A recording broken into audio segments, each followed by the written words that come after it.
Duke mbetur sërish tek ish-zëvendës kryeministri Albert Ahmetaj, i cili ka dhënë një intervistë së fundmi për gazetarin Vincent van Gervenoy, ai deklaron se është kërcënuar në vimësi, gjë të cilën unë po e lexoj konkretisht për të qenë dhe më të saktë, dhe ai ka zbuluar se është përballur me disa kërcënime serioze, përfshirë telefonata drejt për drejta, ndjekje nga persona të panjohur.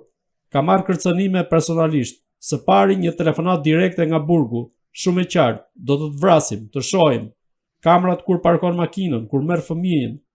Ata kishin akses te kamrat e pallatit në Tiranë, ku kisha marrë një apartament me qira. Ahmetaj tregon gjithashtu se duke ndarë edhe një ngjarje tjetër tronditse, ku ka marrë një telefonat nga një numër britanik të panjohur, si edhe një incident tjetër që i ka ndodhur në rrugë ku një person me motor i është afruar dhe i ka thënë ti aty do të gjesh vdekjen. Edhe ju besoni që këto deklarata kanë të bëjnë pikërisht me një vrasje të mundshme të Ahmetajt. Tani kur një ish-zëvendës kryeministër bën deklarata të tilla në media, çfarë do duhet bëj drejtësia? Së pari ai nuk po e bën për drejtsinë shqiptare, e keni gabim këtë gjë. Zoti Ahmetaj po bën këtë gjë sepse duhet të bindë drejtsinë zviceriane që të marrë atë azilin politik që mos të ekstradohet në Shqipëri. Ose më mirë, mos të gjetë një mjet ligjor që ai në çdo moment të ekstradohet në Shqipëri. Me marrëveshje pa marrëveshje, sepse duhet keni parasysh ju që një person i cili kërkon azil politik dhe ka qenë funksionar publik, kur ai thjesht se ka qenë funksionar publik nuk e justifikon marrjes së azilit, ai duhet krijojë një skenar ose një rast ekstrem, e kupton? Që në fund fare ky të përfitojë në fund fare azilin 10 vjeçar dhe mos ketë mundësi njeri t'ia marrë azilin. Pra të ketë marrë formë të prerë azili deri në një moment të dytë ku ai do ta vlerësojë që nuk e do më azilin sepse në Shqipëri i ka rregulluar punët e tij. Por unë nuk mendoj që këto janë të vërteta për një arsye, se atë mund ta kishin bërë kur ishte deputet, edhe e kishin pastruar me kohë dhe vakt, dhe nuk ka pse ai të ishte arratisur, dhe s'ka ai pse të ishte akoma në Shqipëri, kur ai gjithsej kohë ka qenë i dhunuar, i torturuar, kur ndërkohë dilte tek Fejziu dhe thoshte Begdadit nuk do t'i japim lek, dilte që të gjitha vendimet do i kam kalu unë në Këshillin e Ministrave, do të thotë kryeministri, dhe aty nuk jam bante fare të thoshte emri kryeministër dhe u desh të shkonte jashtë shtetit sapo mësoi për masën e sigurisë ndaj tij. Të lutem, këto janë thjesht strategji që ai person të përfitojë azilin atje.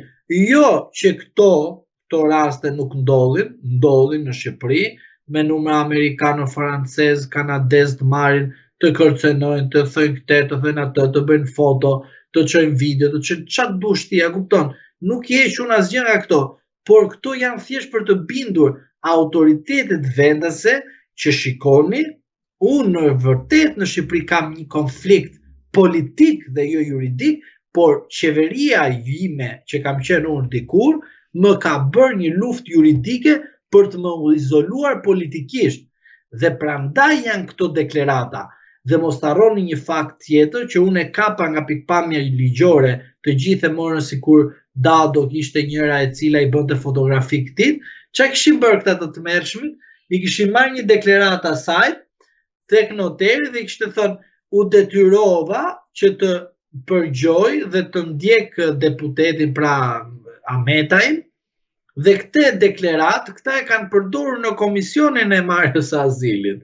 A kupton? Ku ndërkohë në vendin tonë, për shkak se je politikan dhe funksionar, ti nuk mund të bësh këtë deklaratë, sepse edhe sikur ta kesh bërë ti këtë gjë, ndaj një funksionar shtetëror, edhe sikur mos ta kesh arritur atë që ke arritur, mbetet të vepra penale në tentativë dhe ti mund të ndigjesh penalisht si një zonjë filipineze që ke ndjekur një politikan i cili ka qenë në krye detyrës dhe ti ke cenuar sigurinë e atit.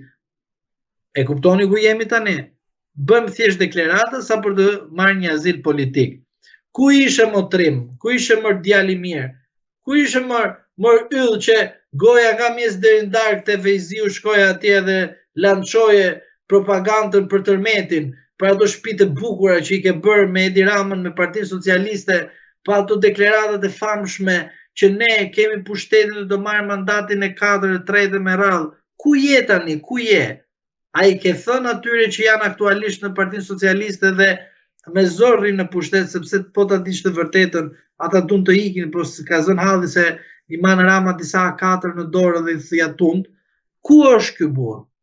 Pra, u desh që të vinte flaka edhe të ty si të Erion Velia, që të zjonit ju dhe të thoshin që banditët, kriminalët të po, më fal, po nuk i hapa në rrugë atyre banditëve, nuk ka pse të vi banditi.